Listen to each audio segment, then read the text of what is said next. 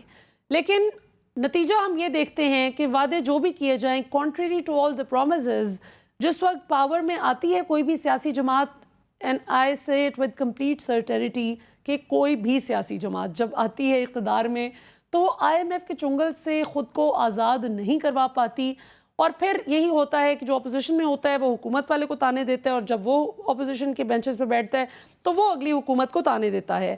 سو یہ بالکل ایک درست بات ہے کہ جس طرح ابھی سولوشنز کی بات کرتے ہوئے ہمایوں صاحب نے بھی بات کی کہ کچھ کام ایسے ہیں جو سیاست دانوں کو کمپلیٹ کنٹرول دینے کی وجہ ساتھ ساتھ ذرا بیوروکریسی کو بھی با اختیار کیا جائے، تاکہ کسی بھی سیاسی جماعت کی حکومت آتی ہے جاتی ہے اس سے جو ایک ترقی کا اور ایک جو سٹیبل پالیسی میکنگ کا سفر ہے اس میں اس کو آنچ نہیں آنی چاہیے، اس میں درار نہ پڑے. تو آج کے لیے ناظرین اتنا ہی. انشاءاللہ آپ سے اگلے ہفتے جمعہ کے روز 8 بجے پھر ملاقات ہوگی انشاءاللہ. اپنا بہت خیال رکھیے گا. اللہ تعالی ہم سب کو محفوظ رکھیں اور پاکستان کو اسٹیبلٹی کی طرف لے کر جائیں. پاکستان ہمیشہ زندہ باد.